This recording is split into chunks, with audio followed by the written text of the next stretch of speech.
Hello learners, welcome to management classes with Pallavi. In this video I will start my next chapter which is strategic management. सो इस video में हम पढ़ेंगे कि strategy क्या होती है, स्ट्रैटेजिक मैनेजमेंट क्या होता है और जो एक स्ट्रैटेजिक लीडर होता है उसका क्या रोल होता है. So let's start the video. So सबसे पहले हम बात करेंगे कि स्ट्रैटेजीज क्या होती हैं या स्ट्रैटेजी क्या होती है. तो स्ट्रैटेजी का मतलब होता है रणनीति, हिंदी में हम जिसको बोलते हैं. ठीक है, these are means to ends, मतलब जो हमारा एंड होता है, जहाँ तक हमको पहुँचना होता है, उसको अचीव करने के लिए हमको स्ट्रैटेजी क्रिएट करनी पड़ती है, रणनीति जो है वो क्रिएट करनी पड़ती है. ठीक है, जैसे कि एग्जांपल अगर मैं बोलूँ, जो कॉलेज स्टूडेंट या स्कूल स्टूडेंट हैं उनको फॉर एग्जांपल 99% अचीव करना है, तो ये क्या है, उनका एंड है. अब उस एंड को अचीव करने के लिए वो स्टूडेंट्स जो है स्ट्रैटेजीज बनाएंगे, जैसे कि सुबह अर्ली मॉर्निंग उठकर कौन कौन से चैप्टर कवर करना है, कौन से इंपॉर्टेंट टॉपिक्स हैं वो कवर करना है. ठीक है, तो ये छोटी छोटी क्या है, ये स्ट्रैटेजीज बनती हैं उस एंड तक या अपने जो भी आपका मोटिव है, पर्पस है, वहाँ तक उसको ताकि आप अचीव कर पाएँ. ठीक है, कोई भी ऑर्गेनाइजेशन है, लार्ज है, स्मॉल है, प्रॉफिट है, नॉन प्रॉफिट है, पब्लिक सेक्टर है, प्राइवेट सेक्टर है, हर एक का कुछ ना कुछ पर्पस होता है, कुछ ना कुछ मोटिव होता है. ठीक है, और उस जो वो पर्पस या वो मोटिव होता है, ये ज़रूरी नहीं है कि वो जो आपका मिशन और विजन स्टेटमेंट है उसकी फॉर्म में हो ही. ठीक है, तो और जो मिशन और विजन स्टेटमेंट है ये भी एक ऑर्गेनाइजेशन के लिए बहुत ज़रूरी है. जब कोई भी ऑर्गेनाइजेशन स्टैब्लिश होती है तो सबसे पहले वो अपना मिशन और विजन स्टेटमेंट क्रिएट करती है और ये उस ऑर्गेनाइजेशन का एंड होता है एक तरीके से अगर मैं कहूँ. और इस मिशन और विजन स्टेटमेंट को अचीव करने के लिए जो ऑर्गेनाइजेशन है वो बहुत सारे स्टेप्स लेती है, स्ट्रैटेजीज क्रिएट करती है. ठीक है, तो जो भी आपका पर्पस है इस मिशन और विजन स्टेटमेंट को अचीव करने के लिए वो ज़रूरी नहीं है कि जो भी आप उसी डायरेक्शन में ही जाए आपके मिशन और विजन. ठीक है, depending upon the environmental conditions और आपके कॉम्पिटिटर्स की क्या कंडीशंस है, तो वो पर्पस जो है वो हमारे चेंज हो सकते हैं. ठीक है, इसलिए ये बोला गया है कि जो स्ट्रैटेजीज हैं ये क्रिएट होती हैं उस पर्पस को एनालाइज करने के लिए या उन पर्पसेस को फाइंड आउट करने के लिए, एनालाइज करने के लिए, जो हमें हमारे मिशन और विजन स्टेटमेंट तक लेकर जाती हैं. ठीक है, सो ये क्या है, ये आपका स्ट्रैटेजीज हैं. समझ रहे ना, स्ट्रैटेजीज छोटी छोटी स्ट्रैटेजीज होती हैं जो हमें हमारे पर्पस तक ले जाती हैं और वो पर्पस हमें हमारे मिशन और विजन स्टेटमेंट तक ले जाता है. ठीक है, अब नेक्स्ट स्लाइड पर मूव ऑन करेंगे, लेकिन उस पर मूव ऑन करने से पहले अगर अभी तक से आपने मेरा चैनल सब्सक्राइब नहीं किया है तो नीचे जो रेड कलर से सब्सक्राइब लिखा है उस पर क्लिक कर दीजिए और बेल आइकन को प्रेस कर दीजिए ताकि मेरे चैनल से रिलेटेड लेटेस्ट नोटिफिकेशंस आपको मिलती रहे टाइमली. नेक्स्ट स्लाइड पर मूव ऑन करते हैं, उसमें लिखा है this is concern with the establishment of a clear direction for the organisation and for the every business product and service and a means for getting there which requires the creation of a strong competitive position. Basically जो हमारे competitors होते हैं, जैसे Colgate के competitors हो गए, Pepsodent हो गए, डाबर हो गया. ठीक है, तो अब क्या है, जो कोलगेट है वो स्ट्रैटेजी इस तरीके से फॉर्मुलेट करेगा ताकि वो जो भी रिसोर्सेज उसने अपने ऑर्गेनाइजेशन में एम्प्लॉय कर रखे हैं उनको एक क्लियर डायरेक्शन मिल जाए. ठीक है, और जो भी उनके प्रोडक्ट्स एंड सर्विसेज हैं वो एक कॉम्पिटिटिव एज अचीव कर ले ओवर देयर कॉम्पिटिटर्स, मतलब स्ट्रॉन्ग कॉम्पिटिटिव पोजीशन उनकी बन जाए इन दी मार्केट. ठीक है, नेक्स्ट स्लाइड है वो इट इज़ मेंशन उस पर organisations must understand the strategic value of the resources. Different resources we employ in our organisation like human resource, financial resource.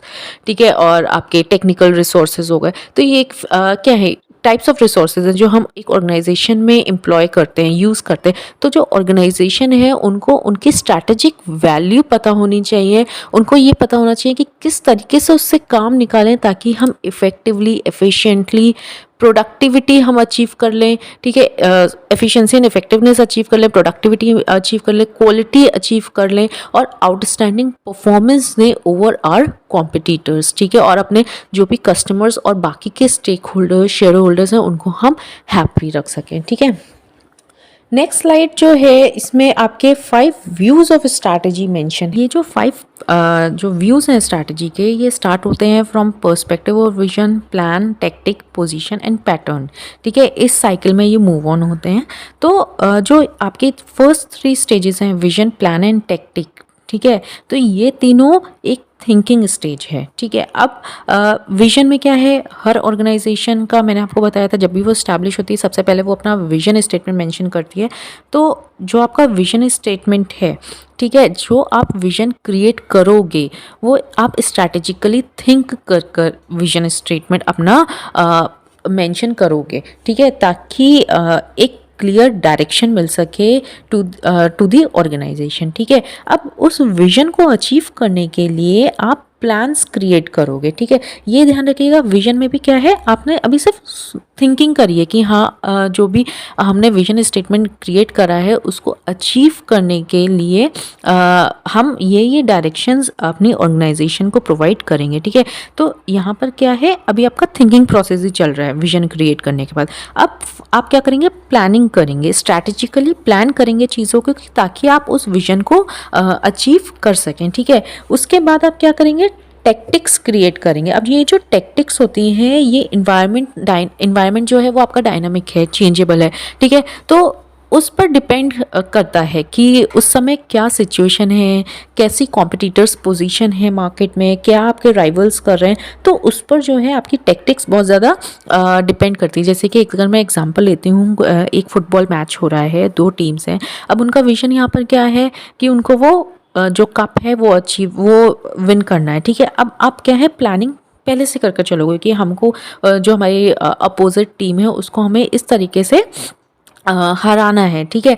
अब फर्स्ट राउंड हो गया। अब फर्स्ट राउंड के बाद क्या है, आप कुछ एनालाइज, एक होता है ना अपोजिट टीम कौन सी स्ट्रैटेजी यूज़ कर रही है, वो चीज़ आपने एनालाइज कर ली, ठीक है, आफ्टर फर्स्ट राउंड। तो उसके हिसाब से आप अपनी टेक्टिक्स जो हैं, अपनी जो टेक्निक्स हैं वो आप चेंज करते रहेंगे, ठीक है। तो स्ट्रैटेजी में भी क्या होता है, जो आपकी टेक्निक्स हैं वो डिपेंडिंग अपॉन दी इन्वायरमेंट आप जो है टाइम टू टाइम आप उसको चेंज करते रहेंगे। उसके बाद क्या आ जाता है आपका पोजीशन यहाँ पे कॉम्पिटिटिव पोजीशन हो गई, ठीक है, कि आपकी कॉम्पिटिटिव पोजीशन इस समय मार्केट में क्या है आफ्टर एम्प्लॉय दी टेक्टिक्स और प्लानिंग करने के बाद, ठीक है। पोजीशन के बाद आपने पैटर्न एनालाइज करा कि इवॉल्विंग पैटर्न क्या है, मतलब जो आपकी पोजीशन है वो अगर अच्छी है तो किस वजह से अच्छी हुई है, ठीक है, और कैसे आपने उसको अच्छी करा। और अगर वो पोजीशन आपकी डाउन है मार्केट में तो आप ये फाइंड आउट करते हैं पैटर्न के थ्रू कि ऐसा क्या हुआ है, क्यों हुआ है और कैसे हुआ है कि आपकी जो पोजीशन है वो मार्केट में डाउन है, ठीक है। तो यहाँ पर vision, plan, tactic, position, pattern, इन पांचों में स्ट्रैटेजी का मेन रोल है, ठीक है। जो भी आप थिंक कर रहे हो, एक्ट कर रहे हो, परफॉर्म कर रहे हो, वो आप यहाँ पर स्ट्रैटेजिकली सोच कर रहे हो, सो दैट आप अपनी मार्केट में एक स्ट्रॉन्ग पोजीशन कैप्चर कर सकें। नेक्स्ट स्लाइड पर मूव ऑन करते हैं। इसमें हम बात करेंगे the qualities of a strategic leader. तो जो स्ट्रैटेजिक लीडर होता है या अपॉर्चुनिटी जो होता है मार्केट में, थ्रेट जो होता है, या हम कह सकते हैं स्वॉट एनालिसिस उसको करता है, ठीक है, और स्ट्रैटेजीज क्रिएट करता है। तो उसके अंदर क्या क्या क्वालिटीज़ होनी चाहिए, तो पहला आ जाता है टॉलरेंस ऑफ कैलकुलेटेड रिस्क। जो भी ऑल्टरनेटिव्स प्रेजेंट होते हैं उसके पास, उसमें से जो वो बेस्ट ऑल्टरनेटिव सेलेक्ट करता है, ठीक है, उस ऑल्टरनेटिव में क्या क्या रिस्क प्रेजेंट हो सकते हैं फॉर द ऑर्गेनाइजेशन, उसको कैलकुलेट करना। नेक्स्ट है combination of leadership, general management and financial skills. ऐसा नहीं है कि वो स्ट्रैटेजी जो है वो कोई एक ही चीज़ रखकर दिमाग में क्रिएट करे। वो लीडर ऐसा होना चाहिए जो अपनी टीम को भी लीड कर सके उस स्ट्रैटेजी को फॉलो करने के लिए, विजन तक फॉलो अप करने के लिए, ठीक है, और जो चीज़ें हैं, जनरल चीज़ें होती हैं, डे टू डे फंक्शन है, उसको भी मैनेज कर सके। और फाइनेंशियल स्किल्स, मतलब जो भी फाइनेंशियल मनी से रिलेटेड चीज़ें होती हैं उसको भी अच्छी तरीके से हैंडल कर सकें। नेक्स्ट है planning, time and project management skill. जो स्ट्रैटेजिक लीडर है वो उसको जो प्लानिंग वो करे वो 100% एक्यूरेट तो नहीं हो सकती है, लेकिन हाँ काफ़ी हद तक वो एक्यूरेट होनी चाहिए। टाइमली जो भी वो एक्शन ले रहा है वो टाइमली एक्शन ले, ये मार्केट की कंडीशन को देख के, और प्रोजेक्ट मैनेजमेंट स्किल्स भी उसके अंदर होने चाहिए। नेक्स्ट आपका आ जाता है commitment to continuous learning. Since जो इन्वायरमेंट है वो डायनामिक रहता है, नई नई चीज़ें सीखने को मिलती है from the competitors, from the share holders, stake holders. तो वो जो लीडर है वो पुरानी टेक्टिक्स पे या पुरानी फिलॉसफी फिलॉसफीज़ पे ही नहीं डिपेंड रहना चाहिए उसको, उसको कॉन्टिन्यूस लर्निंग करनी चाहिए। नेक्स्ट है विलिंगनेस टू डेलीगेट, ऐसा नहीं होना चाहिए कि वो ऑटोक्रेटिक रहे या फिर वो ये बोले कि सारी पावर्स मेरे पास ही हैं तो जो भी कंपनी के रिसोर्सेज हैं वो उसी को ही फॉलो करे, बल्कि वो जो अपनी रिस्पॉन्सिबिलिटीज़ हैं वो डेलीगेट करे to the lower level, middle level and the top level. Next है motivate by factors other than financial gain, जो भी उसकी टीम है बहुत सारे ऐसे अदर फैक्टर्स होते हैं, जैसे कि आपने जो क्वालिटी सर्कल्स आपने सुना होगा, और नेक्स्ट आपकी हो गई जैसे आपने चाय के लिए थोड़ा टाइम अपना कलीग के साथ स्पेंड करा, गेम्स खेले, ठीक है, और जो भी अगर किसी एम्प्लॉय की कुछ पर्सनल प्रॉब्लम है तो उसको रिजॉल्व किया। तो other factors other than financial gain, उससे उसके अलावा मतलब पैसों के अलावा भी बहुत सारे ऐसे फैक्टर्स हैं जो उस स्ट्रैटेजिक लीडर को करने चाहिए ताकि वो अपने एम्प्लॉयज़ को मोटिवेट कर सके, ठीक है। नेक्स्ट है सेल्फ कॉन्फिडेंट, जो लीडर है उसको कॉन्फिडेंस अपने ऊपर होना चाहिए कि वो जो भी बोल रहा है या जो भी वो प्लानिंग कर रहा है, जो भी एक्शन ले रहा है वो कॉन्फिडेंटली ले रहा है। नेक्स्ट है गुड कम्युनिकेशन स्किल्स, उसके कम्युनिकेशन स्किल्स ऐसे होने चाहिए कि जो उसकी टीम है उसको समझ में आए, इजी टू अंडरस्टैंडेबल होने चाहिए, ठीक है, और पोलाइटली जहाँ पर ज़रूरत है पोलाइट बोलने की वहाँ पर वो पोलाइट बोले, और जहाँ पर ज़रूरत है एग्रेसिव होने की वहाँ पर वो एग्रेसिव भी हो। तो इस तरीके से उसके अंदर एक गुड कम्युनिकेशन स्किल्स भी होने चाहिए, ठीक है। अब नेक्स्ट स्लाइड हमारी आ जाती है अबाउट द स्ट्रैटेजिक मैनेजमेंट। ये तो हमने पढ़ लिया था कि स्ट्रैटेजी क्या होती है, लेकिन स्ट्रैटेजिक मैनेजमेंट क्या होती है। जब हमने मैनेजमेंट पढ़ा था तो हम सबने ये पढ़ा था कि एक जो मैनेजर है, उस जो टॉप मैनेजमेंट है उनके पास बहुत सारे ऑल्टरनेटिव्स होते हैं। उन ऑल्टरनेटिव्स की स्ट्रेंथ एंड वीकनेस एनालाइज करके बेस्ट ऑल्टरनेटिव को जो है सेलेक्ट किया जाता है ताकि आप जो ऑर्गेनाइजेशनल के ऑब्जेक्टिव्स हैं उसको अचीव कर सकें, है ना। तो जो स्ट्रैटेजिक मैनेजमेंट है उसको एक प्रोसेस बोला गया है जो ऑब्जेक्टिव्स हैं जिसके लिए आप ऑल्टरनेटिव सेलेक्ट कर रहे हो उस ऑब्जेक्टिव्स को फॉर्मुलेट करता है, क्रिएट करता है, और उसको कैसे अचीव करना है वो चीज़ भी फॉर्मुलेट करता है, ठीक है। अब क्या है, आपने ऑब्जेक्टिव्स अचीव कर लिए, ये क्या है, सॉरी, आपने ऑब्जेक्टिव्स फॉर्मुलेट कर लिए एक प्रोसेस के थ्रू जो स्ट्रैटेजिक मैनेजमेंट है, ठीक है। अब आप छोटी छोटी स्ट्रैटेजीज क्रिएट करोगे उन ऑब्जेक्टिव्स को अचीव करने के लिए, ठीक है। तो यहाँ आप समझ रहे हैं, यहाँ सबसे पहले आप स्ट्रैटेजिक मैनेजमेंट करके मतलब जो स्ट्रैटेजिक मैनेजमेंट का प्रोसेस है उसको इम्प्लाई करके ऑब्जेक्टिव्स क्रिएट कर रहे हो, उसको कैसे अचीव करना है वो आप फॉर्मुलेट कर रहे हो। उसके बाद आप छोटी छोटी स्ट्रैटेजीज़ को इम्प्लाई कर रहे हो, एम्प्लॉय कर रहे हो, यूज़ कर रहे हो ताकि आप उन ऑब्जेक्टिव्स को अचीव कर सकें। So this is all is strategic management, या हम ये कह सकते हैं स्ट्रैटेजिक मैनेजमेंट और स्ट्रैटेजी में क्या रिलेशन है। अब लास्ट स्लाइड पर मूव करेंगे, इसमें हम बात करेंगे about the nature of strategy, ठीक है। तो पहला ये आ जाता है कि ये मेजर कोर्स ऑफ एक्शन है जहाँ पर जो ऑर्गेनाइजेशन है वो अपने आप को एक्सटर्नल फैक्टर से रिलेट रखती है। एक्सटर्नल फैक्टर से क्यों रिलेट करती है, क्योंकि एनवायरनमेंट जो है वो डायनामिक है, चेंजेबल है, और जो भी मैक्सिमम एक्शंस रहते हैं ऑर्गेनाइजेशन के, ठीक है, अगेंस्ट देयर कॉम्पिटिटर्स या फिर अपने सप्लायर्स या क्रेडिटर्स के लिए, वो एक्सटर्नल फैक्टर्स पर ही डिपेंड करते हैं, ठीक है। नेक्स्ट है it is a blend of both internal and external factors. ऐसा नहीं है कि जो आपके एक्सटर्नल स्टेक होल्डर्स हैं या शेयर होल्डर्स हैं, सॉरी स्टेक होल्डर्स हैं एक्सटर्नल, उन्हीं के लिए आप स्ट्रैटेजीज क्रिएट करते हो, बल्कि इंटरनल एनवायरनमेंट जो आपके ओनर्स हैं, जो आपकी टॉप मैनेजमेंट है, जो आपके एम्प्लॉयज़ हैं, जो आपकी फिनेंशियल डिपार्टमेंट है, आप उस चीज़ के लिए भी स्ट्रैटेजीज़ को क्रिएट करते हो, जैसे एम्प्लॉयज़ को कैसे मोटिवेट रखना चाहिए या फिर बजट किस हिसाब से बनाना चाहिए, ठीक है। तो ये क्या है, it is a blend of both internal as well as external factors. Third है it is a combination of actions aim to meet a particular condition. जो भी इस समय मार्केट में कंडीशन चल रही है, ठीक है, उस पर्टिकुलर कंडीशन को कैसे सॉल्व आउट कर सकें, ठीक है, उस कंडीशन को कैसे अच्छा कर सकें, ठीक है, उसके लिए जो एक्शंस लिए जाते हैं वो स्ट्रैटेजी कहलाती है।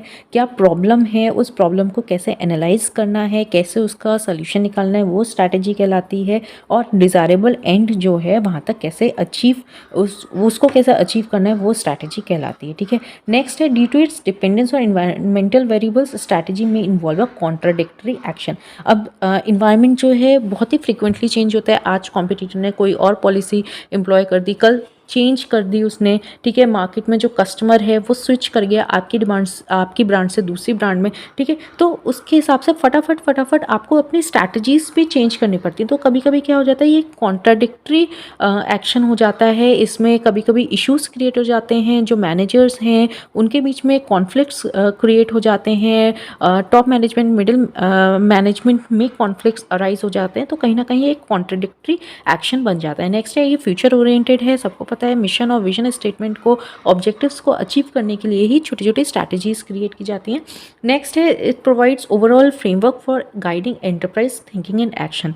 जो भी आपकी कंडीशन है मार्केट में, उसको और स्ट्रॉन्ग बनाने के लिए आपको किस तरीके से एक्ट करना है, किस तरीके से थिंक करना है, उसको गाइड जो करती है वो स्ट्रैटेजी करती है, ठीक है। सो इस वीडियो में बस इतने ही टॉपिक्स कवर करूँगी। नेक्स्ट टॉपिक्स जो होंगे वो मैं अपनी नेक्स्ट वीडियो में कवर अप करूँगी। आई होप आपको मेरी वीडियो पसंद आई है तो प्लीज़ इसे लाइक करें, शेयर करें, कमेंट करें, कोई भी क्वेरी है, and don't forget to subscribe my channel. Thank you so much.